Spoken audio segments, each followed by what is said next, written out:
Oh, yeah.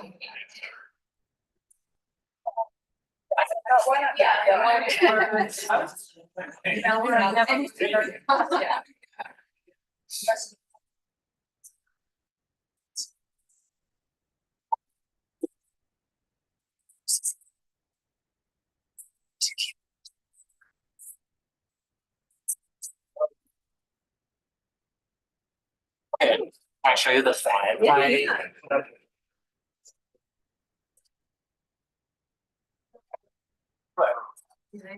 They think you know, I think it's like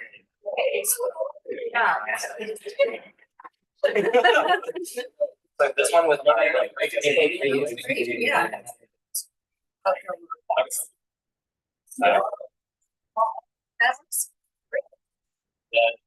This is not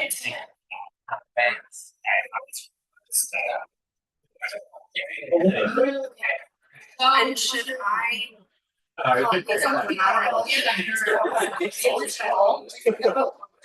Oh, you're one. Yes. Yeah.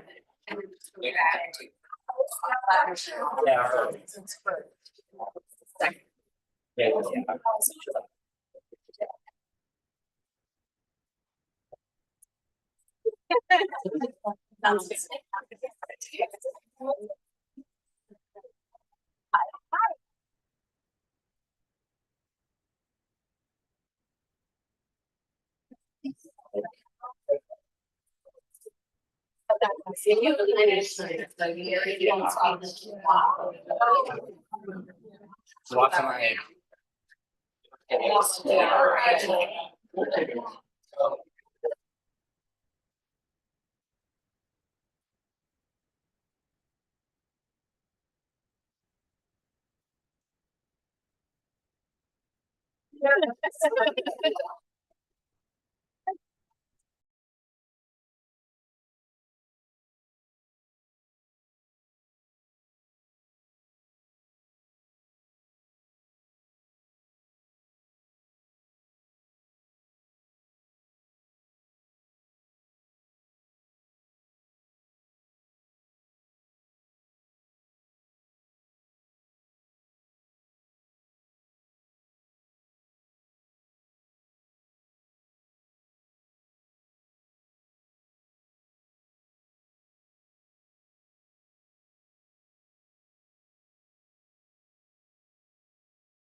Good afternoon, everybody. Wow. Hi. Thank you all so much for being here. My name is Mariam Williams, and on behalf of the Center for the Preservation of Civil Rights Sites, I welcome you and thank you again for being here. Quick housekeeping: refreshments right around the corner, also restrooms around the corner, and then immediately to the right. So anytime you want to get up, refresh yourself, please feel free to do so. So as I said, Mariam Williams, I'm a program manager at the Center for the Preservation of Civil Rights Sites. The Center, or CPCRS, advances the understanding and sustainable conservation of heritage places commemorating American civil rights history, and Black heritage. We serve out our mission through teaching, field projects, and research. Our research fellowships for pre- and postdoctoral candidates have produced exciting findings for the historic preservation field, including some that you'll hear about today. And here to introduce our speaker for the afternoon is Laura C. Kime. Laura is curator of Stenton, an 18th century plantation in Philadelphia near Germantown, administered as a historic house museum since 1899. And relevant to today's presentation, her Stenton office is in one of the home's garage rooms, once occupied by laborers. Laura is also a lecturer in historic preservation here at the Whetstone School of Design. Laura.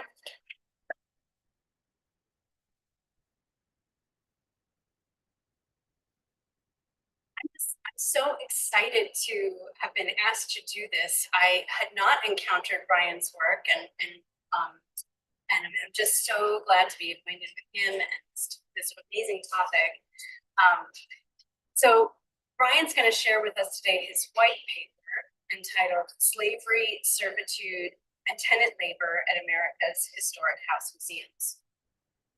Brian is a public historian and historian, and I found even just that in his biography kind of interesting, that he sort of divides those up. I was like, oh, this is part of our discussion, I think, maybe.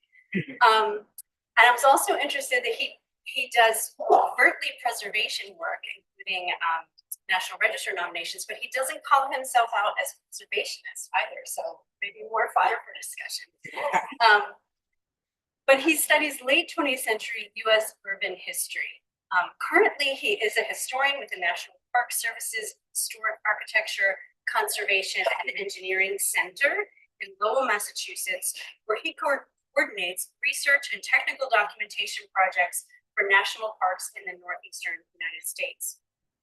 Brian holds his PhD in history and certificate in public history, so there's the division, from the University of Massachusetts Amherst. He has served as a postdoctoral fellow in the Mellon Initiative in Architecture, Urbanism, and the Humanities at Princeton University, and as a research fellow here at Penn for the Center for the Preservation of Civil Rights Sites, the fruit of that label here today. His work engages preservation's capacity to promote meaningful social change and inclusion by identifying, researching, and documenting historic sites associated with communities underrepresented or marginalized in traditional preservation documentation. His work has appeared in the Public Historian, the blog of the Urban History Association, and the Columbia Journal of History, in addition to several successful National Register nominations. And Brian has a very impressive CV, and he has his own website that you can go to find it, brian-whetstone.com. So I will leave you with Brian. Thank you.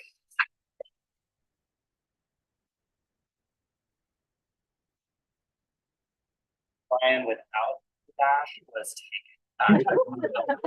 The URL was taken. So thank you again, Laura, and thank you all for being here. I hope everyone is able to hear me okay. I do have a mic up here if it starts to get troublesome.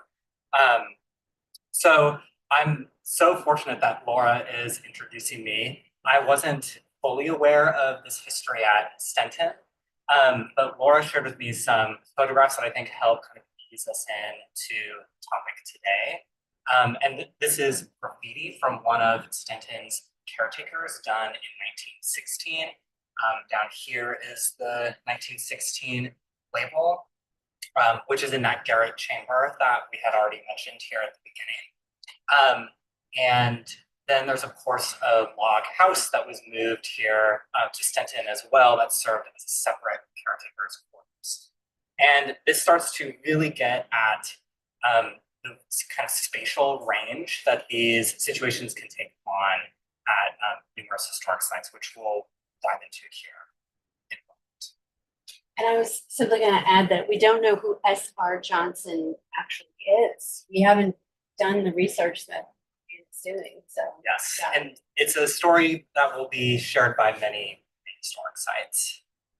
So here in the United States, countless tenants find themselves renting from what we may consider an unconventional landlord. And that is house museums, historical societies, and various heritage organizations. Apartments situated in former servants' quarters, such as those at Stenton, caretakers' cottages, also such as those at Stenton, housed in the back rooms of historic house museums, and other small apartments whose rents, such as the one built here as a so-called Dream Home Bowl at Strawberry Bank Museum, these all provide valuable income to historical organizations and attest to the ways that renting and the provision of housing is a practice that touches much of the field of public history. That practice is especially pronounced at historic house museums, where data collected somewhat anecdotally since the 1990s suggests that renting or exchanging labor for free or reduced housing has become quite commonplace. But despite the kind of omnipresence of renting at sites like Stenton, at sites like Strawberry Bank, the practice of renting remains nearly invisible to those who visit these sites and noticeably absent from many public-facing conversations about historic site management and financing solutions. This was not always the case. By the early 20th century, historic house museums emerged as some of the first public history institutions that gravitated towards the provision of housing as a somewhat experimental financing, labor, and site management strategy. Rather than hidden from public view, it was tenants who were the frontline workers most visitors encountered as interpreters and tour guides at these sites. And by frontline workers, I mean the workers that interfaced most directly with the public, in addition to handling a substantial amount of curatorial labor to steward and interpret museum collections, to sort of be the intermediaries between the historic site and the public. Historic sites openly advertised their rental practices. For example, I have pictured here Colonial Williamsburg's 1931 guidebook that was sort of like the early version of a website FAQ, where it answered a bunch of frequently asked questions that visitors had to the site. One of those was, who lives in these buildings that we're seeing? And Colonial Williamsburg was quite open about the fact that they rented many of their structures to what they called private citizens. Visitors likewise expected that the frontline workers they interacted with on guided tours lived in the building that they were seeing. And the quote I have on the screen here is from a visitor to the Ropes Memorial, which is a historic house museum in Salem, Massachusetts, and I find it quite telling. They wrote, "You must feel like you know the people who lived there through the years, since you live with all their things and their portraits and their history." What's interesting about this particular quote is that the curator did not live inside the Ropes Memorial. It was not a live-in tenant that they were actually interfacing with.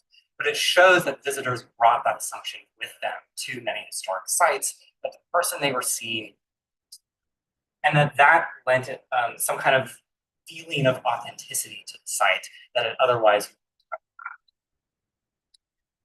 I talk a lot about this in my broader book project, which is entitled Renting History, Housing, Labor, and America's Heritage Infrastructure.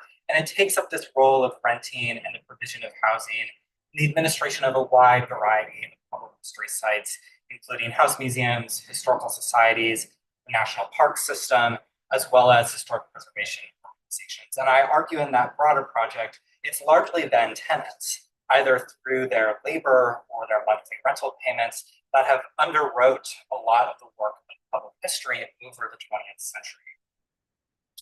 But what I'd like to focus on today is really how this practice began and first emerged, which requires us to go back to the latter decades of the 19th century, when historic house museums made the initial transition from private home to public historic site. House museums were some of the first institutions to incorporate tenant labor as their administrative and financing practices, and they became a model for other institutions to follow, most notably the National Park Service. It was at plantations, large estates, and historic houses in the southern and northern United States, where formerly enslaved and free domestic workers, housekeepers, and servants emerged as the first generation of tenants and frontline workers. For formerly enslaved Black women in particular, frontline interpretation offered greater chances to assert their autonomy, material authority over the plantation household. And in many cases, as we'll explore here, required former enslavers to acknowledge their dependency on the material knowledge of these women to make the transformation into a public historical site possible. In the North, similar conditions prevailed, where housekeepers and maids became integral to the management of historic sites, where their material knowledge was an indispensable asset to historic site administrators. So this presentation will really trace the labors of these women in both Southern and Northern contexts. And in both locations, administrators valued these women for their seemingly authentic connections and perfectly legitimate authentic connections to the past that they sought to interpret.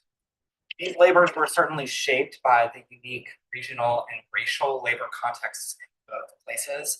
And as we've already kind of touched on, the living situations for these workers at these sites could equally range quite dramatically in some cases. So in the case of the workers at Magnolia Gardens here, they lived in separate quarters that had originally been built as slave cabins in the 1850s, which they continued to live in until the 1960s. Other workers lived inside the homes that they were charged with interpreting. Some lived in entirely separate structures. Some lived in wings that had been built attached to the back of the structure. The spatial arrangements, I just want you to keep in mind, right, that there's not one way that this looks spatially at a lot of these sites. Changes in historic site administration that really began after World War I, but certainly solidified in the post-war era, started to prize respectability above authenticity in the frontline workers that visitors encountered. And as a result, many working class Black and white women were displaced from the work of historic preservation and education. The labor conditions these women worked under, however, did not disappear so easily. Ultimately, domestic work continued to define the working conditions of the public history workplace and curatorial labor throughout the 20th century. In other words, the DNA of public history was inextricably tied to the labor of domestic servants. In the wake of emancipation, many formerly enslaved Black men and women chose to leave plantations and the sites of their enslavement, but a significant number chose to stay. Many Black women and men had formed kinship networks and place attachments to plantations and expressed and enacted a sense of ownership over these spaces. As Union troops burned plantation mansions along the Ashley River outside of Charleston, South Carolina in 1865, enslaved men and women at Magnolia Gardens seized the plantation as their own. One of many plantation homes of the Drayton family, Magnolia had been transformed into a pleasure garden filled with blooming azaleas, magnolia trees, camellias by the Reverend John Grimke Drayton, mid-19th century. 41 enslaved people worked these gardens under Drayton's tenure, but in 1865, Drayton's mother, Sarah, reported to her son that they, quote, are on your place holding it as their own, and didn't think they would, quote, allow any white man to remain there again. Drayton's plantation house, shown here, was one of those burned in 1865. And it's telling that Sarah believed that Magnolia's enslaved population had burned the house, which was a common method of expressing ownership over the plantation household in the sort of immediate wake of emancipation. Asserting ownership and authority over the plantation household helped define the meaning of freedom for formerly enslaved people, especially as many assumed new roles as domestic servants and negotiated their labor with their former enslavers.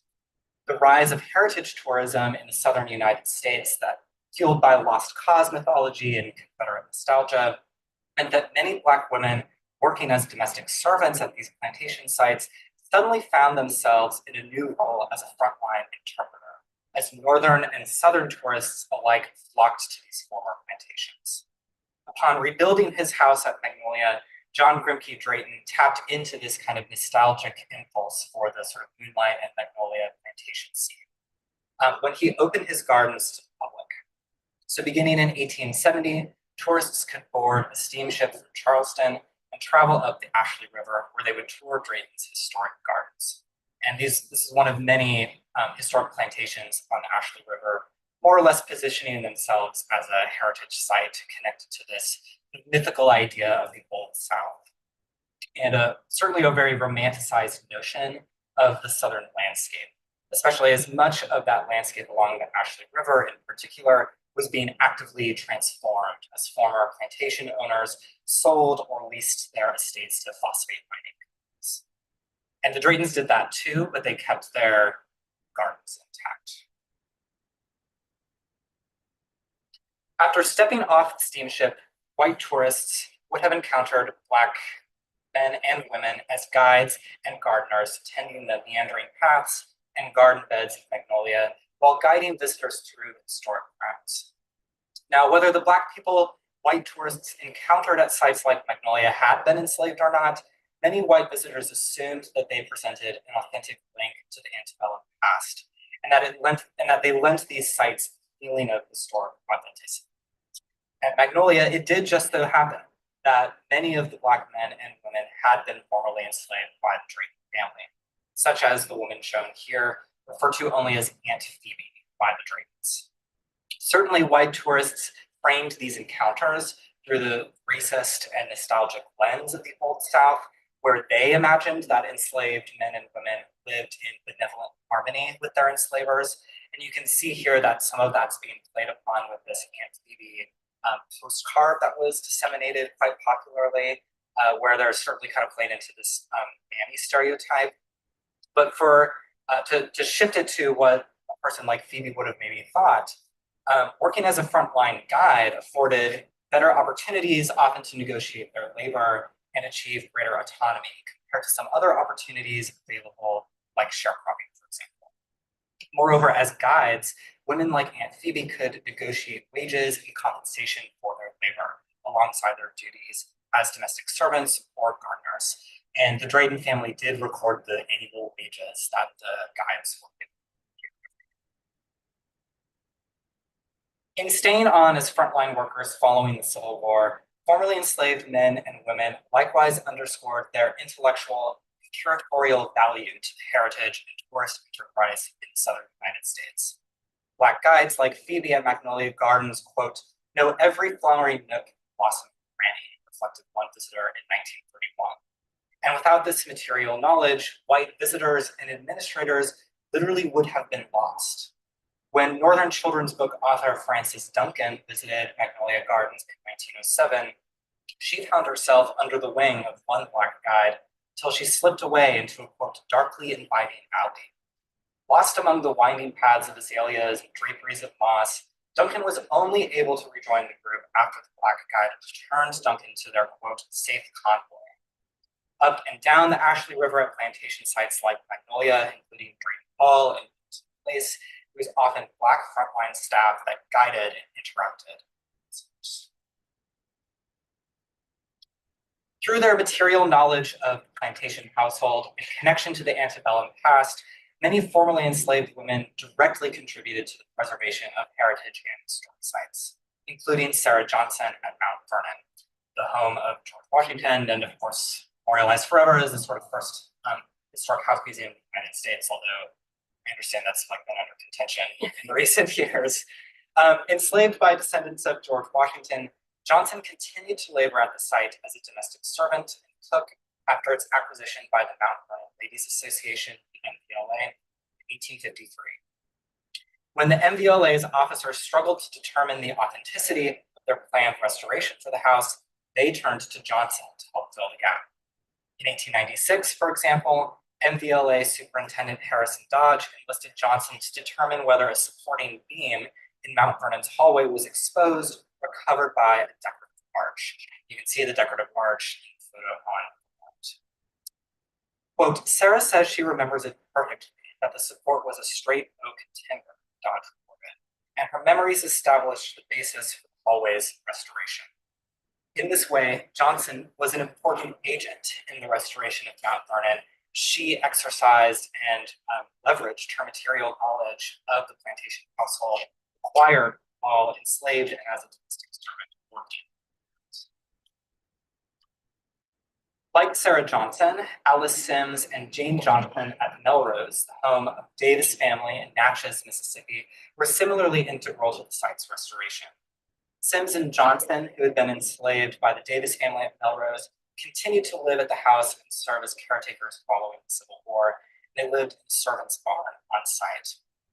When George and Ethel Kelly purchased the property in 1900, Sims and Johnson helped guide the restoration of the house and grounds for its opening to the public during house tours conducted throughout Natchez. The tours were inaugurated by the Natchez Garden Club in 1932 and sought to peddle this very nostalgic and romanticized image of the Old South.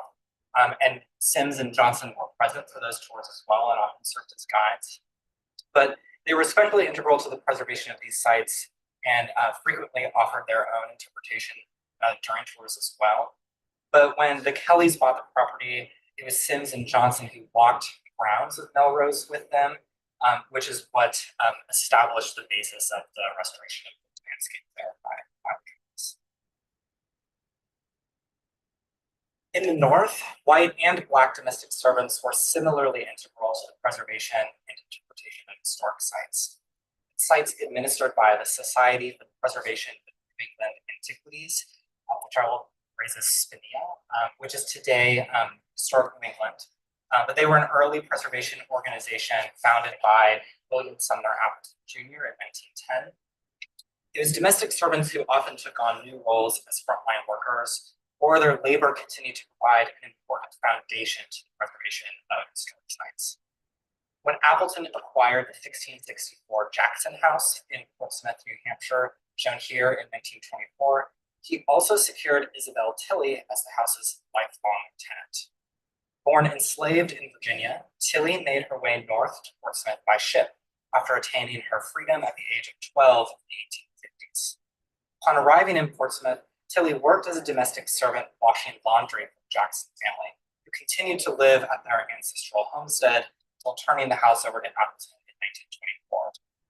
Tilley, her husband, who are both pictured here, this is the only known photo of Tilley.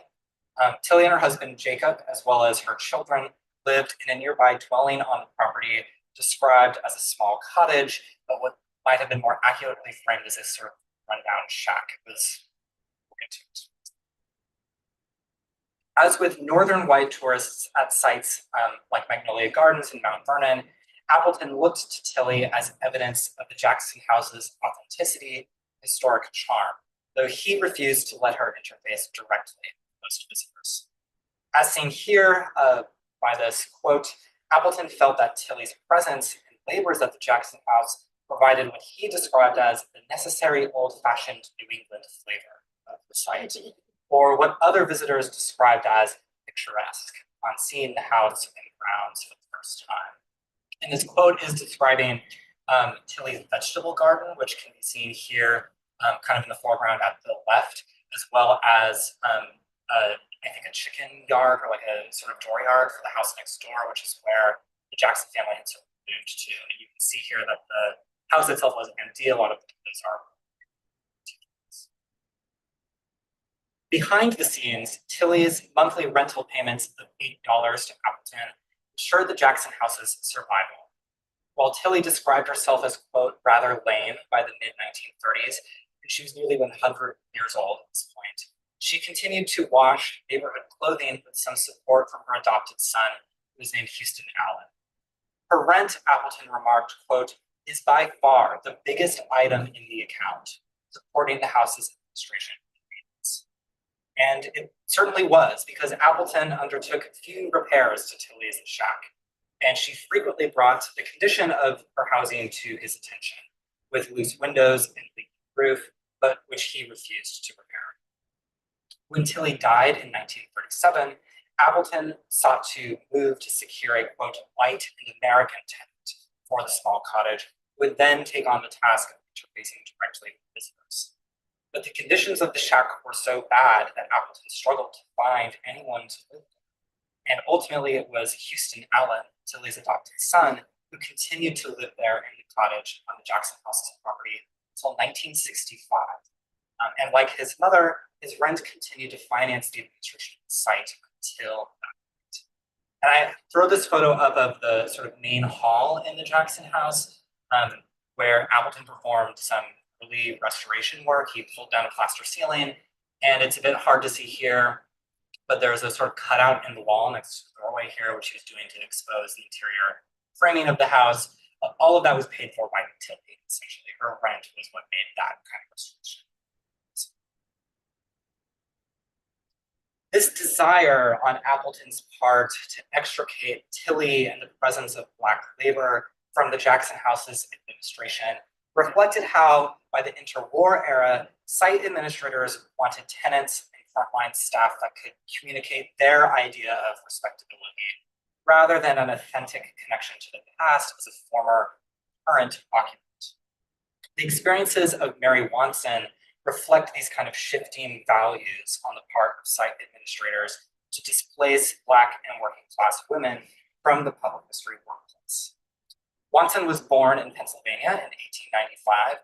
She began working as the housekeeper and cook for gay bachelor and interior decorator Henry Davis Sleeper at his seaside estate, Beauport, in Gloucester, Massachusetts, shown here. She started working there in 1919. Mary lived here in the home's servants' quarters during the spring and summer when Sleeper was in residence, and then spent the winters and fall. He would go back to Boston, and she and her husband, George, who worked as the groundskeeper for Beauport, would go back to their own home in Gloucester, where they lived for much of the 20th century. And the job of housekeeper was very demanding for Beauport specifically, not only because of Sleeper's rather eccentric dinner parties, but as you can see here, there was a lot of stuff to manage. He had a growing collection of early American decorative arts in a house that he continually expanded onto over the course of the 1920s.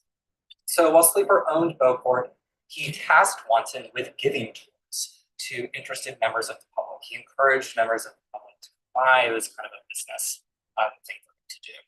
To keep track of the house's contents, to assist in cleaning and dusting the house's furnishings, Watson created diagrams of each room, explaining where each object belonged in its respective provenance. These diagrams are what the guides at Beauport are still using today to understand how the whole house is put together, where everything is supposed to be.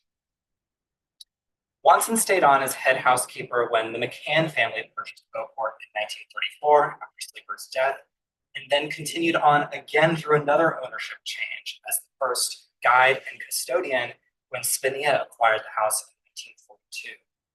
To Appleton, Watson, quote, seemed to me to be the kind of treasure that servants used to be in the old days, but are far from being always nowadays. And in fact, by the early 1940s, Watson was something of an anachronism, when most domestic laborers were not white and rarely continued to live in the same homes as their employers. Like formerly enslaved women such as Sarah Johnson, Watson, though, had an intimate material knowledge of the care required to maintain and interpret Beauport's vast collection of early Americana and architectural salvage. But her race and respectability enabled her to continue as an interpretive guide and site manager until her death in 1955. And I'll pause here and say she died at the age of 1968. While she was cleaning the house, she had to be taken to the hospital for an injury cleaning the house. So she literally died in the act of doing her job there. Watson was replaced by Elizabeth and William Blandford, white couple from Kentucky, had no affiliation with the site whatsoever.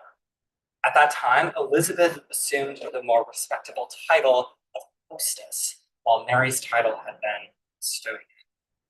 And the couple moved into a separate structure that had been purpose-built on site for them, rather than live in servants' quarters where Mary had lived between houses. The transition to the more respectable role of hostess at Beauport was underway at many sites, even in Watson's lifetime. Beginning in the 1930s, but certainly accelerating after World War II, many site administrators worked to displace domestic servants entirely from the public interpretation of historic sites and instead prioritized hiring white, respectable couples. In the words of Louise DuPont Crowninshield, fellow antiquarian and contemporary of Appleton, the ideal hostess was someone she described as, quote, gentle birth and reduced circumstances, while her husband would provide for their family. Hostesses were imagined to be more like the respectable historic owners of house museums, and they certainly played up these associations, often by dressing colonial garb, as you can see here at Colonial Williams, which is the prototypical hostess site. Yet, even as domestic servants faded from public view, housekeeping and cleaning remained an important material consideration in a site's administration. As William and Elizabeth Blandford discovered upon becoming the new tenants at Beauport, Mary Watson's death did not erase the need for someone to continue to do, quote, heavy cleaning in service of keeping the house presentable to visitors. Keeping Beauport clean, quote, has always been a problem, reflected Spinia's president Bertram Little in 1957. And he went on to say, but of course, more especially since Mrs. Watson's death. Mary's labor was not just necessary to the site's administration, but remained highly specialized and skilled. As Tom Watson, her son, relayed to Spinia administrators after her death, who asked him to step in and try to fill this void, he said, quote, there is so much to do opening up an estate like Beauport, including washing windows and floors, cleaning and arranging furniture, and preparing the house for visitors, work that Watson had done almost completely on her own. Ultimately, the job of heavy cleaning fell to the Blandfords, who Little paid an additional $200 annually for this work, in addition to their curatorial duties they were expected to do. Domestic service and the problem of keeping historic sites clean defined a significant portion then of what it meant to do public history over the 20th century.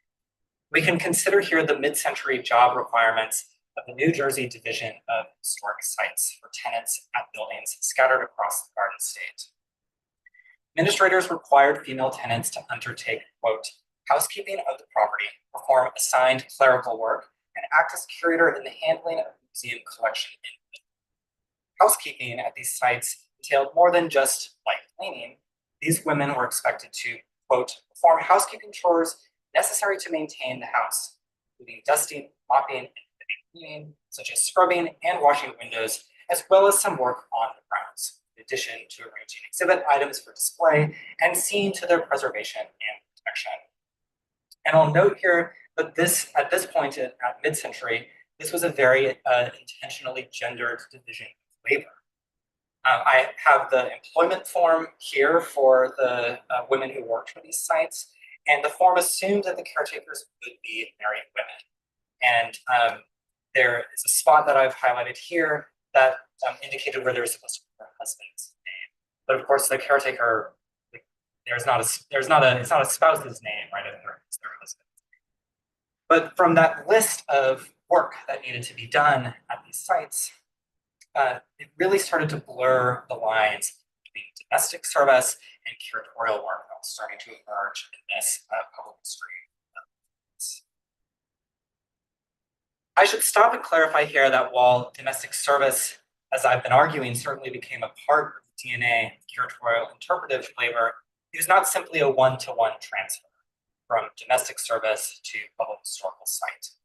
In many ways, as you've probably already been able to gather, this transition meant that former domestic servants actually had more work to do under the administration of a historic site than as a private home. This transition could sometimes pose difficulties for former domestic staff. I've thrown in a local example here, which is rather late, but the experience of Russell and Elmira Saunders is instructive in this regard. The Saunders had lived and worked for the Chu family, who lived in the former kitchen dependency shown here on the left of the Chu family's Germantown estate, Clifton. When the family donated Clifton to the National Trust for Historic Preservation in 1973, the Saunders stayed on as the first caretakers under the Trust's administration of the site. Rather than merely replicate the domestic labor conditions under the Chu family, the National Trust restricted the Saunders' workday in ways that often made their work more difficult or taxing. So Elmira reflected in a 1990 oral history interview that she and Russell had to, quote, do all that cleaning up and down, be out of the way before the house opened at 10 o'clock. Compared to their work under the Chu family, the National Trust's domestic work required Elmira and Russell to begin their work days the early hours of the morning rather than work throughout the day and be out of sight and kind of out of mind when the house was open. By way of concluding, I want to very briefly reflect on the sort of complete then displacement of most tenants from curatorial and interpretive labor that I implied at the beginning of this presentation. And that's a topic that is in itself a much larger story that we don't have a ton of time for here today, but that I assure you I'm a lot about it, and my broader research project takes those questions up. So beginning in the 1970s and through largely to the present, many historic sites started to restructure their relationship to renting tenant labor. At this time, tensions between tenants working as frontline staff and site administrators or curatorial and interpretive authority encouraged many administrators to erect more concrete boundaries between tenants in the work of public history and preservation. By collapsing work and home beneath one roof, museum apartments that many tenants lived in encouraged them to express and enact a sense of ownership over many historic sites and the narratives museum administrators charged them with interpreting. A trait once considered quite valuable to domestic staff at historic sites 1 century prior, that by the 1970s, many administrators had come to see as a kind of professional liability. These feelings of ownership extended to the museum collections tenants were expected to interpret in their respective museum houses. I want to bring up here the example of Richard Patch, where tenants of the Heritage Foundation owned Ashley House, which you can see here in Deerfield, Massachusetts. You can see they lived in a purpose-built L built onto the back of the house to kind of mimic the colonial architecture of the original structure. And they regularly interchanged the house museum's collections with their own personal furniture and treated the house as if it was their own. So, for example, to decorate their apartment, Ruth decided to remove several pieces of early 19th century English pearlware, including a teacup, saucer, sugar bowl, and creamer from museum rooms and arrange them, quote, on an attractive shelf per living room. And you can see those pieces here on the left. Richard and Ruth then in turn placed, quote, certain objects, including my old family cradle, set of three-legged fireplace skillets and pots, and some dated handmade linen covering a part of the 18th century on public display, where they remain on public display at Historic Deerfield today. And we may laugh or snicker at these practices as somewhat eccentric, but they were quite commonplace among tenants and administrators in an era before our modern standards for professional collections care has fully developed. And the fact that we react so strongly to this really shows how much has changed. And I should say that these tensions were rooted in more than just the material stewardship of museum collections, but the very narratives that were presented to visitors as well. And these tensions over interpretive authority sometimes threatened to boil over at some sites. And I'll give another sort of local Philadelphia example here as well. This is the Physic House, which is administered by the Philadelphia Society for the Preservation of Landmarks, an organization mobilized by Francis Ann Worcester in the 1930s. And when the Landmark Society acquired the Physic House in 1965, the Society's trustees decided to undergo an extensive restoration under the guidance of Philadelphia architectural historian George Roberts. In his restoration, Roberts decided to prioritize the federal style changes to the structure inaugurated by Philip Singh Physic after 1815, while sometimes disregarding or destroying the architectural fabric of the home's original occupant, Henry Hill. This is now what we maybe consider kind of outdated period restoration philosophy towards it. The caretaker and tenant, Harry P. Eisman, questioned these choices, and he challenged its authenticity. In 1967, Eisman wrote to the Landmark Society president, Frederick Levis, noting that, quote, while George Roberts may be a talented man with a drafting board, the restoration had erased the home's earlier history and created a gulf between the home's construction in 1798 and its occupancy by Physic beginning in 1815. He was evidently getting lots of questions from visitors about them. He says, quote, it makes many people wondering and much on my part to explain away these interpretive choices. The reply from Levis, which is posted here, refused to cede authoritative ground. He wrote, your almost total lack of knowledge of the facts conflicted with the scholarly expertise of Roberts, an eminent architectural historian who needs no support from me. In the future, Levis concluded, I request that you concern yourself with your responsibilities in the care of the house and grounds, rather than question Landmark Society's interpretive choices. So all of this encouraged many historic sites to move tenants away from the frontline work they had been doing. So these changing professional standards of care and efforts to assert greater interpretive authority in the 1970s increasingly started to disaggregate tenants. tenants from exercising this kind of authority over museum collections. Somewhat ironically, the more white and respectable tenants of historic sites found themselves in a similar situation that the formerly enslaved and domestic workers had found themselves in by their initial displacement. The professionalization of public history emphasized hiring staff with professional degrees in material culture, museum studies, historic preservation. This is the world we live in today, right? These are all professional backgrounds that we kind of have come to expect most museums to traffic in, but one that many tenants did not necessarily share. I will say too that this process was not entirely straightforward. Many museums' abilities to first acquire respectable tenants and then segregate those tenants from their curatorial labor was contingent on the kinds of physical facilities they could provide and those that they could afford. One of the reasons domestic servants stayed on as frontline workers as long as they did, in addition to the valuable material knowledge they provided, was administrators' keen understanding that wealthier or more seemingly respectable tenants would only accept a baseline standard of living that included common utilities like heat, electricity, running water. This was something they could get away with, or domestic servants by not providing. As Appleton remarked in 1919, quote, "I'm inclined to think we shall never get to the class of tenants we want till we give them a water closet." So to return to the example of community gardens, Black workers, like I mentioned, continue to be the frontline staff many visitors encounter. They continue to live in the cabins shown here, first built in the 1850s to house the plantation's enslaved population. No water closet, right? So these are pretty rudimentary structures, and Magnolia Gardens took that balance, right? That they would keep these folks on as frontline workers because they afford to provide nicer places for them. So while tenants have moved from the front lines to the back rooms of many historic sites, the necessary work of keeping houses and collections clean and in good order remains a priority for sites.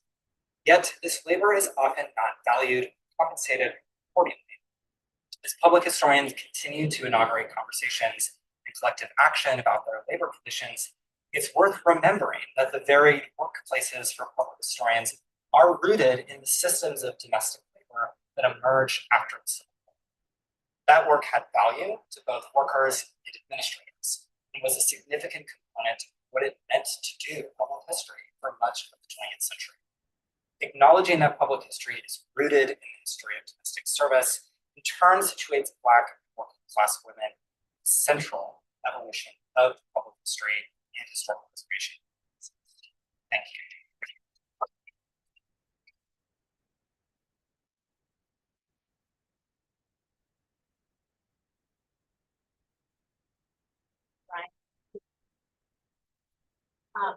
I'm thinking in terms of just sort of logistics. We'll keep Ryan up here by the microphone, and I'll just kind of be nearby to call on people if questions arise.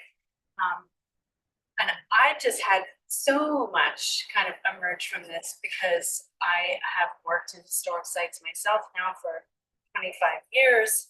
And this one of the things that I guess really struck me too was this idea of the respectable person, and even thinking about my role as a curator and engaging with the public, and what does that mean for me, both as a professional and as that I need to present myself in a respectful way. Like I put my navy suit on today because it's like, oh, I'm gonna be like the respectable. And so that really jumped out at me here. One of the things you were just talking about too that also really jumped out at me, and looking at the poor living conditions for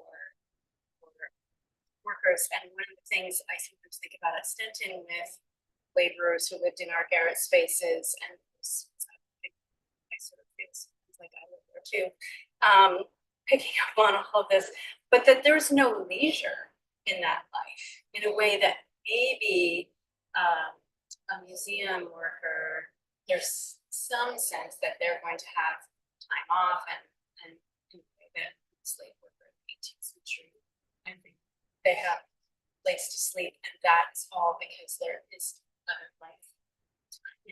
So it's just interesting thinking about the use of those spaces as originally built and who was sleeping in that versus turning them into offices or 20th century residences and what's there and there. So I don't know if there's some things that all of the audience members pick up, but this is just, I guess the final thing I wanted to comment on maybe here is that this helps us as a field to see the history of our field. And I think it's just so awful. Yeah, the respectability piece, like what I didn't fully touch on, I mentioned there's this shift to hiring couples, and part of that too is to maximize the labor, right? And you're asking your staff to do more than a domestic worker maybe necessarily asked to do. So you now need two people to do that job. Part of it too is, and there are sites, the Germantown Historical Society engaged in this practice, and they write of hoping to have young families so that they can have children to work in these spaces as well. Like, so it's a labor question, and then it's also eventually it becomes necessary for the sites to get some kind of income from it too, and so they expect that the husband will work, provide some kind of income, and they'll not just be paying rent, but they'll also be working there at the same time to kind of get the best of it. This is one thing that sites are also considering in that shift to kind of the gender conditions that we're expecting. This is all too familiar. Yeah, Colin. So thank you. That's but I have a question to kind of think about this like professionalization that we're getting into sort of the one school. Well, I'm curious if you could comment a little bit on sort of how the pedagogical aspect of public history maps onto the timeline of the playing out, since we're here in this academic space that has these kind of that is a big part of that professionalization. But I'm just curious, sort of, when do academic institutions start to take up this charge and start to weigh in on the shape of the actual field of public history of these homes and sites? Thank you for that question. And what I would say the sort of traditional answer has been in the past has been it kind of began in the 1970s. The very first, I'm not going to be a very good historian. I don't know when the first program was founded, but it's at one of the UC system campuses in the 1970s is the first public history program. And that was envisioned as a response to the so-called jobs crisis. In the 70s, where academically trained historians were finding difficulty acquiring an academic position. Historians are very familiar to this today, and we're entering sort of government and what we would consider public history jobs. There's of course a much longer history to that. Public history has in the past also been aligned with what's known as applied history, which is the sense that you'll go out and do applied historical work in a community, and that has a much longer history. I will say that one of the things that changed was many of these organizations are founded by people like Appleton, who is this kind of rich dude, and there's rich ladies and rich dudes who are founding these places, and they are dying in the 60s and 70s. And that generation, there's a generational shift as well. So Historic Deerfield is a great example because it's founded by Henry and Helen Flint, who are these wealthy decorative arts collectors. They see Deerfield as this kind of proto-literature for England, and he dies in 71 and immediately comes in Donald Priory, who has his PhD in American Civilization from the University of Pennsylvania, and that shows that once that vacuum is created, it's often filled by these professional folks. So it's kind of people are in the right place at the right time, more or less. This older generation is dying away or has been able to continue on in their roles as administrators at the same time. But there's this push in it, the kind of academic spaces to enter into this kind of work. It's sort of perfect combination of these things.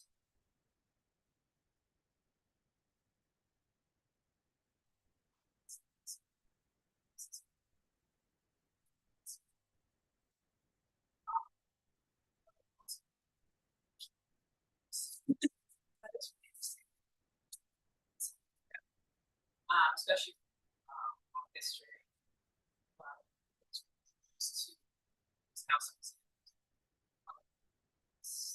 South is very.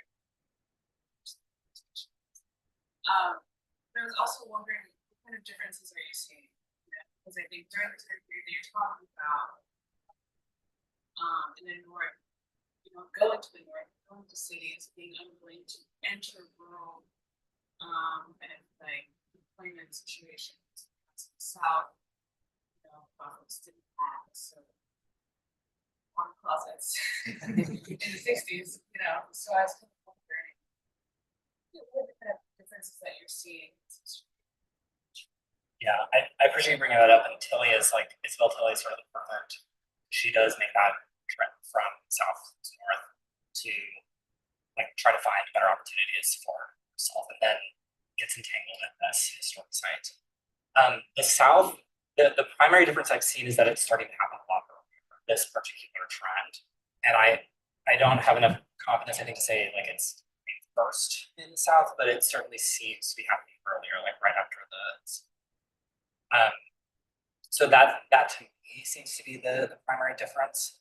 I also think in the north, this sort of broader history of domestic service is one in which by the end of the 19th century, domestic servants have kind of collectively managed to negotiate a different set of working conditions for themselves that meant their employers could not as easily exploit them and work them as hard, as harshly or as vigorously as they maybe. And that is in part why I think some of these sites start to make that transition where their employers are we can't afford to keep up this state anymore, just throw it up to the public, or we're going to give it to some organization, just take it, because we don't want to deal with the so-called servant, which is happening closer to the turn of the century. That I think is the biggest difference I see. The South is also so rooted in landscape. Magnolia Gardens is a great example where the plantation house that's there now is one that was built in the 1870s as a sort of spring summer cottage. People aren't going there to see the house, they're going there to see the grounds, but they think of the grounds as a historic site. So that I think, and that's happening all over the place too.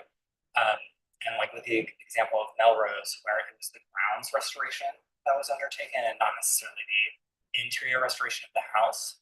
And I don't know what to attribute that to, but I find it a really interesting distinction where in the north it's focused on the built environment. Well, the landscapes are built environments too, but those you're working. This was great, and I want to thank you for connecting this to the contemporary labor discussion within the field of public history, large, museum studies, et cetera. And so my question kind of touches on, I have sort of a question, and I'm not sure what the answer will be or if you can answer it, but there is a category of people who do perform a lot of unpaid duties at historic sites, and that's the category of docents and other unpaid volunteers, which oftentimes, according with what you've said, this is maybe a retired person who has some time on their hands and don't need income, but oftentimes they have to, meet this respectability kind of fair bar, I guess. And so, does the docent thing intersect with the less reliance on people as caretakers and more hostess type of roles, or phasing out of to actually domestic servants on the properties? Is there any? That's such a good question. I like you said, I don't know if I have a clear answer to it, but it's tied up in this, right? That we've seen this trend in the field towards what would maybe call a passion tax, right? That you're expected to not be paid for work that you love, and that is wrapped up in the whole docent thing. Part of what would maybe make, ironically, what would maybe make the docent situation better is if they had these housing, or like they were getting something out of the transaction, right? Than just the like feelings, the good feelings and good vibes that they're getting from being a docent, right? So it's a bit ironic that these things have been separated now, where we don't want the people living there to be necessarily the people who are interfacing with. I think too, the docents like now, like, and this is sort of the legacy of the 70s professionalization, is we expect the docents to be like experts when we go to these sites. And I think most of us do, right? That, and by expert I mean that they know about every single thing in the house, right? Like you can go to the portrait and ask evidence and they'll have the answer. And that again, like ironically, like that was part of the benefit administrators saw in having an intimate experiment. Like these are the people who are interfacing with your stuff like most closely and know it best. And now that work has been, like, it's not seen as appropriate almost for a docent to be engaging in the like heavy duty cleaning that we expect of domestic work. So I feel like I'm not answering your question, but like it's a really interesting part of it. Yeah. That's a key thing. I love, because you'll often see like docents have this sense of ownership too. Yes. Very attached. And they are often recalcitrant in wanting to like change the narratives at a site. Like they can be some of the biggest stumbling blocks. You get a position that's not invested in terms of dollars and cents, it's invested in least at any of these sites. And I think part of that is probably this legacy of they expected the person to be living there for free. So they were getting some kind of compensation, but now we've sort of tried to untangle these things from each other. So talked about the ostentatious living votes, north and south. At what point did people start to get an interest in the service? When the slaves, I visited the breakers up in Rhode Island, and they actually had a tour of the service. Only two of us had met them. The other person was with me. But they actually took us up to the top floor to see the apartments. And it was really interesting to see how they, and they explained how they go down to the kitchen. How one thing I really didn't understand was they would pack up all the plates, silverware that they had like in New York and take them up here. Now, all that money you can't buy 2 cents. That's enough. I digress. But the question is basically, have you seen a trend there? Looking at the servants' quarters, at the slave quarters, and how is that progressed over time? So again, this is part of the 70s shifts that are going on. So academically, on one side, there's this like movement to study what we maybe now call social history, which is sort of history and story of like everyday people, and not just sort of great men and women that had been sort of the preoccupation of a lot of historic site administrators. And so historic sites start to respond to that shift, I would say in the 70s and 80s especially. There's a push both within historic sites, but at this time, this is also when a lot of sites start to rely on grants as a source of financing and funding. Grant-making agencies really pushing, as they are today, right? Like that we should be focusing on more diverse histories and telling these sort of untold stories. Sites could get some additional financing by kind of tapping in. I would say the focus on slavery has especially accelerated after 2020 and the sort of rise of Black Lives Matter. That has become, I think, more front of mind for public visitors, if that's something they now kind of expect to hear about at a historic site. Because prior to that, there may have been some, and there certainly were, but there's now, I think, an even greater push for that. what my research discusses when I was talking about this with Laura earlier this week is that at a historic house museum, your use of space really is zero sums. Like you don't often get to just like build a brand new facility somewhere.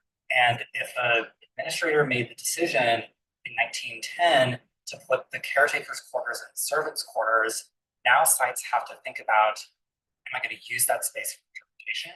Am I going to use that space for offices? Am I going to continue using that space as a caretaker's quarters? What about storage, right? So like the space question is very pressing. I would say we're not considering like closing up the dining parlor, but like we're often considering adapting these spaces. Like part of the reason they've been adapted is because they work so well because they're separate, right? They were built intentionally to be separate. But now we're all interested. But how do the servants live? And what do they do? What were their lives like? And often those spaces aren't accessible. And not a lot of administrators would maybe like them to be. So it's a tricky question. But the decisions that were made like really do kind of circumscribe your possibilities as a site in the present. So those choices like continue to really have. And every time you build something new, then you have to maintain that. So like that's something to think about. So I missed the intro because I was trying to help people find the picture, and I don't know if you said this before, but you feel since your offices are up in the servants' quarters per se, like where do you see yourself in this genealogy or lineage that Brian has laid out? You know, you're the caretaker, you're the administrator, like you wear 50 different hats. How has this research kind of helped you think about your own positioning? Yeah, that's an interesting question because I felt when we were talking, we were talking online this week and I was in my office and I pointed this out to Brian and I felt very sort of self-conscious of like I'm in workers' housing, I work in workers' housing. And yeah, it's one of the things I guess that we didn't say about Stenton is it's administered by a women's group, a lineage-based women's group, the National Society of Things in America. And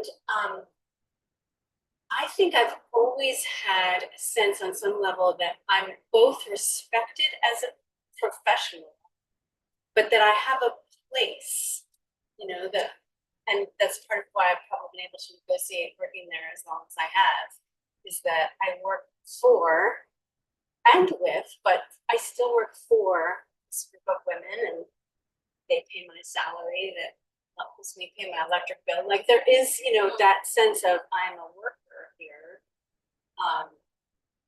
I haven't had to be the caretaker in the same kind of direct way because we do have resident caretakers and I'm listening to Brian talk about it. We have a couple and they live in a log house and, you know, he does the leaves and it's gendered and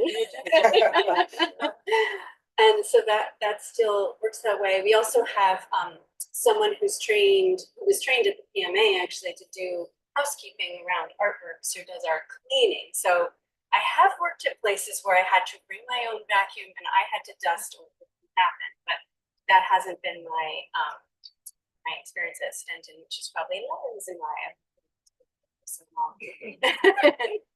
I see Kayla, you look like you have a comment in the back.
Thank you for that comment. And I don't know if we met when I was doing, I don't think we did. I was at Physic House like pouring over the minutes that you guys have there for part of this project.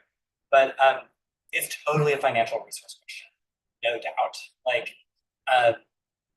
one of the reasons it has survived is because it still is so vital. And especially for smaller and the less resource institutions, like I've had conversations with site administrators who say like we would not exist if we didn't get this like rental payment. And like and you open up their financial records and it's like 50, 60, 70, 80% of their operating revenues from renting their space to tenants, not for like weddings and stuff, like for someone to live there. And it's I appreciate you bringing up the security question too, because that's like probably the most commonly cited reason that most places do it is the security process. But as you're saying, like it does require you to be on at all times as that tenant. Like you're encouraging them to treat the house as if it's their own, and navigating that tension because you don't always want them treating it like it's their house, but you're requiring that, like, because how else are you going to encourage that investment in keeping it safe?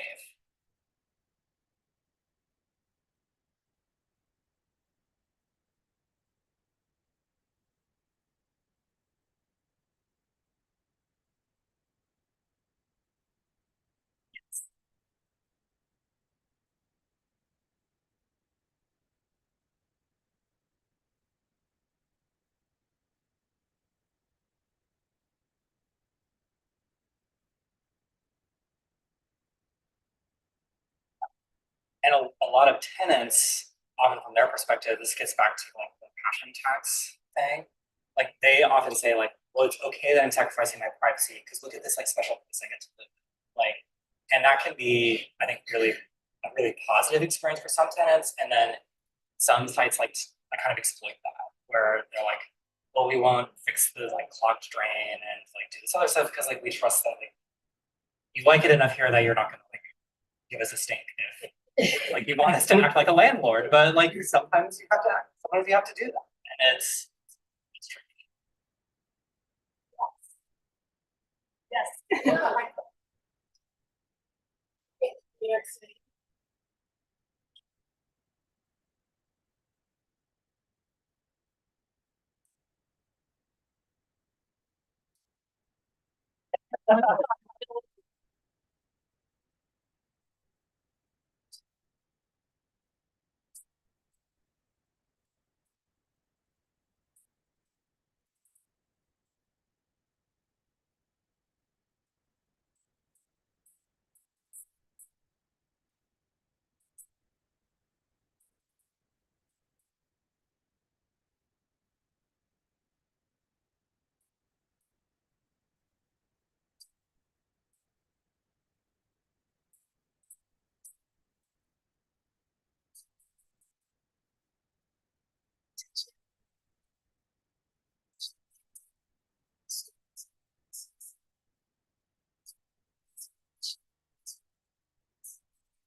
Sites or reservationists that it's not traditional. We are not traditional work, we are not traditional, we are outsiders, and we're not outsiders and other. Seeing that we had formerly enslaved Black people that became indentured servants who were giving tours. At the time when the Mount Vernon Women's Association they acquired the property, it says that we've been here. And what something I said, I lectured at City College of Harlem and I gave a talk on the story of the primer. Been saying, if I talk about Mount Vernon, said, we caretakers of books at a lot of these places that we're preserving. And so I appreciate your saying, and we want this to shift the narrative about who's been a part of the preservation movement, who was a preservationist because I think we should be calling ourselves that in some ways because it's not other us ourselves. We can say that whatever we are, it's not preservation. So again, thank you so much. I want to stay in touch and I need some of those images for.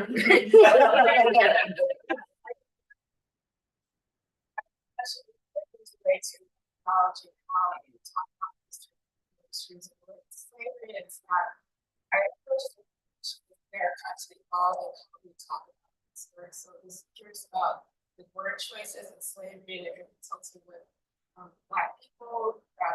It's a descendant, I don't know, like forced, I say forced slavery camp. I don't know which location there's a general descendant, you know, so who are you consulting with that?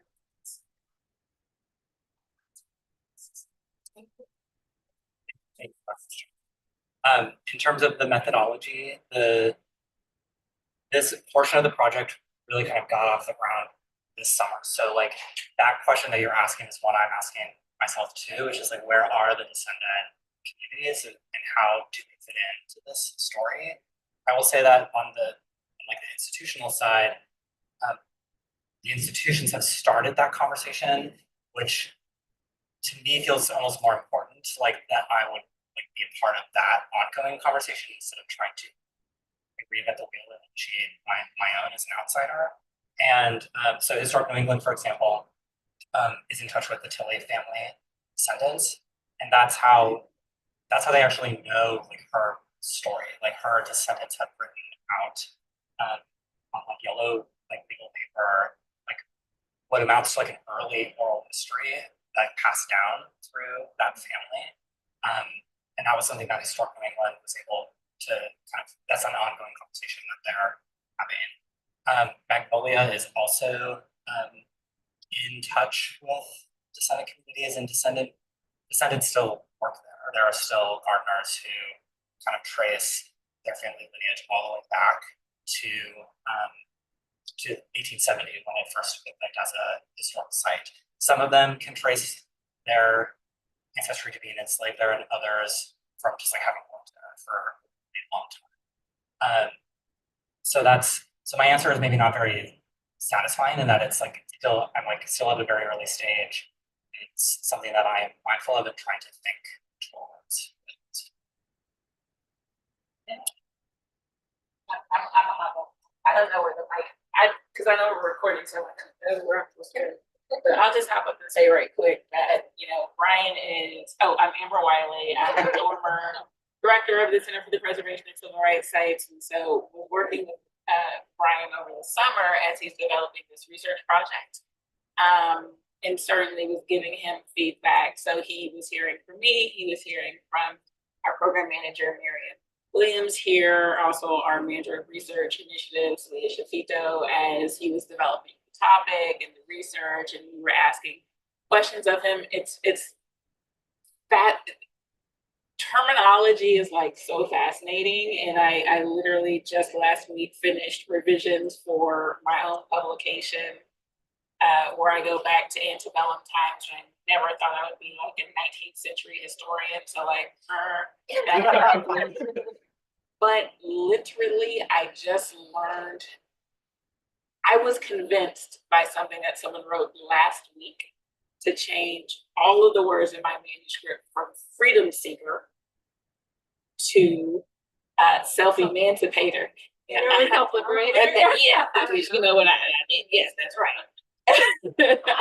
Through my whole last week, right before I went to the copy editor. I'm like, but this is where we are in these conversations. Yes, I would thank Miss Jackie Wiggins for giving me that that bit of knowledge and space to say, you know what? I understand why, but I'm telling you, sometimes it's just yeah.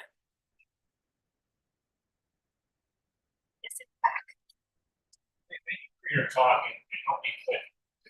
I was a historic house here for 5 years, but I don't think I had any sort of experience. I was curious, and I was reminded of an article in the American Social Review by a Italian once 3 or 4 years ago called Living Color, and he talks about slavery and early house museums, and there's a really interesting argument, by which I mean an argument about not just the exploitation of labor, but also the people who appropriated it or controverted it, who took advantage of a situation of being formerly enslaved, mistaken for formerly enslaved, to sort of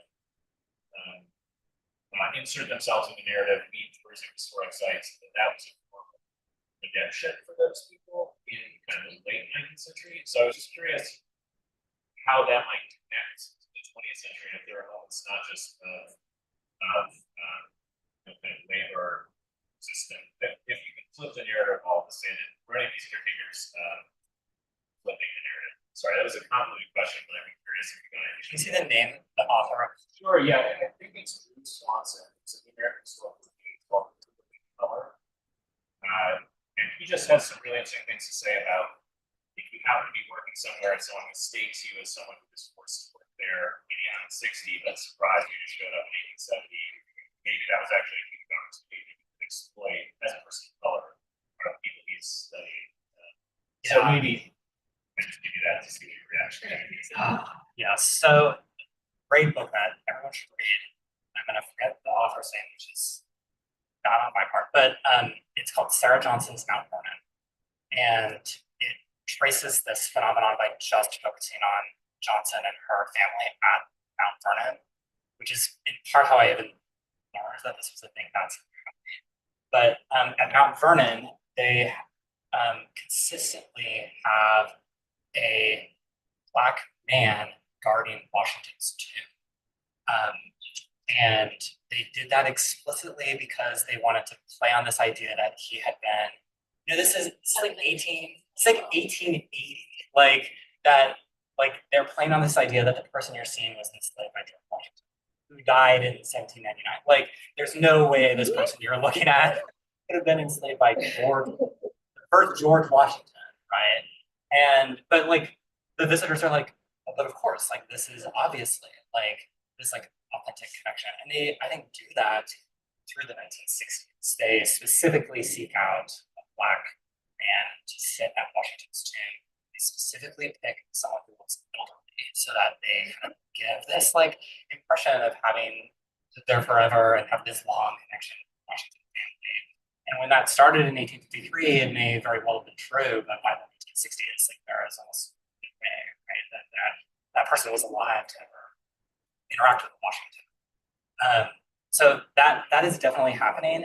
And from the point of view of the Black person that's doing that, like they know that's going on. Like they're not stupid, right? Like they know exactly what is happening.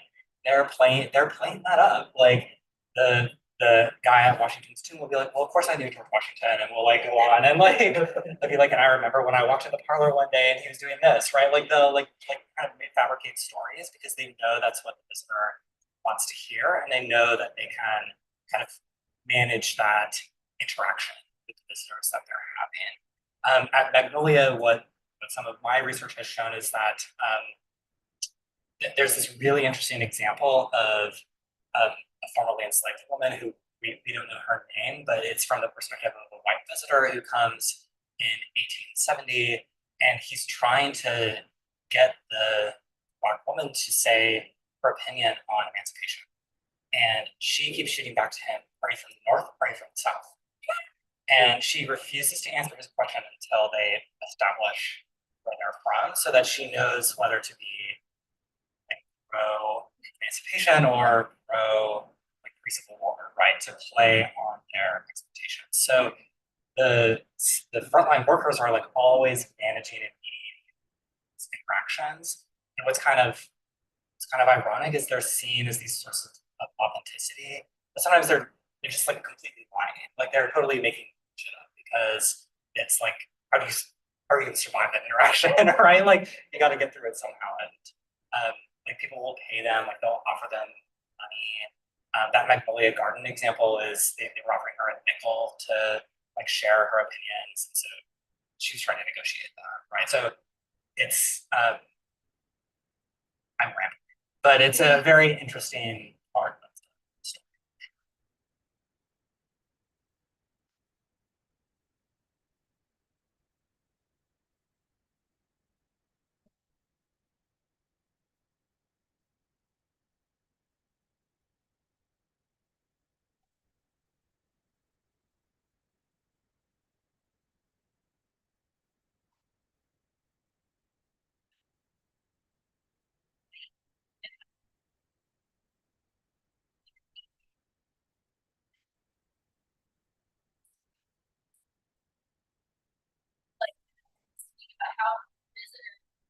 support something, one person a day, friend that you're trying to create.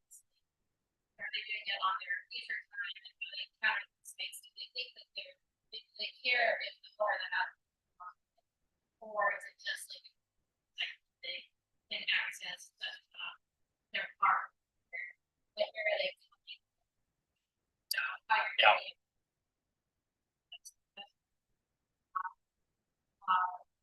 Chance to get into your neighbor's house that you didn't get to see. Well, there's certainly some of that going on. Like, I do think that is going on. Like we've, as like a species, like we just like to look at other people's houses. Like, that is just like a universe. But in terms of the southern examples, so it's funny at Magnolia in particular. It's almost the historical record shows a heavy trend of it's northern tourists who are going there, and that it's being advertised in these guidebooks. So there will be these like compilations of it's almost like the WPA like regional tourism books, but like in the 19th century, where they're pulling together all these like various cultural and historic and sites. And so all the like Ashley River houses will end up those. Like you have to go and see Drayton Hall, Magnolia Gardens, Milton Place. Like you have to take a tour of the Ashley River and like here's all the places you can stop and see.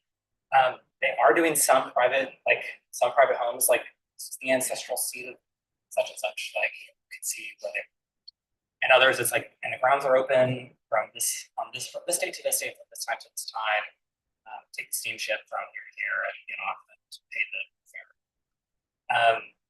So there's, I think, all this to say, like it's kind of contingent on site, like it's sort of site specific, but also that there is some like private homes, but the sites are kind of positioning themselves to these people as sort of public place or like a publicly accessible place. At Magnolia, the Drayton family continued to live in the house. They eventually opened it to the public because they got tired of being there. But so it's both. I think like there's some private, but sites are very intentionally positioning themselves as public spaces. And the Amphibi example, that's a Detroit publishing company.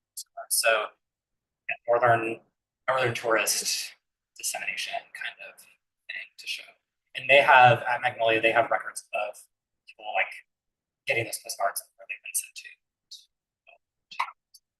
I'll take one more question from Thank you so much for this talk. Great question. I'm curious about how these spaces present labor for clearly for those when the families own it or privately, but how publicly do they engage with what you've shown here when because it feels like there's a sense of distance from what institution is telling the public in terms of labor, but when do they implicate themselves, right? Like they and how forthcoming are they? That question is not, you don't have to generalize for the field per se, but I don't know how public are those conversations. It's hardly ever is what I would say. So like part of the work with the center here was trying to say like, wow, at these like southern sites, they all want to tell this history of enslavement, which is like we love that, like that's great. But then like that story continues, but it's just so convenient that it stops in 1865, right? Like that we opened our doors in 1870 and like don't worry about this, right? Like it's all cool. So it's they often don't. And I will say like the really unique example actually is Drayton Hall, which they have an extant caretaker's cottage, which was lived in by a black caretaker who was overseeing the like phosphate mining that they were doing. They interpret that story at Drayton. They have active interpretation. It's like one of the only sites I've seen. They have active interpretation of caretaker at that house. And I'm sure we could generate a lengthy list of reasons that sites don't always want to talk about it, right? Part of it is, it goes back to Kayla's point about security. Like some sites don't want to know, like someone's there, right? Like if it's a security purpose and like you're more likely to nab someone if they like think it's unoccupied, but it actually is occupied, right? If they're doing something they shouldn't be doing. And part of it is again this point that like I think it makes us squeamish, us being like public historians, to think of our places as being landlords. Like I don't think we like thinking that way, but that's the reality. And these and the record bears that out. Like a lot of the caretakers and workers who are frontline staff that were living in these places, they didn't sign work contracts, they signed leases that had their work stipulated in the lease, not a work contract, a lease. And that's a legal document that delineates a relationship between a landlord and a tenant, and not an employer and an employee. So I think we don't like to have that conversation all the time because we're not trained to be landlords. Like in graduate school, like I got my certificate in public history. We never talked about the potential reality of being landlord, but it is a reality. I'll leave it.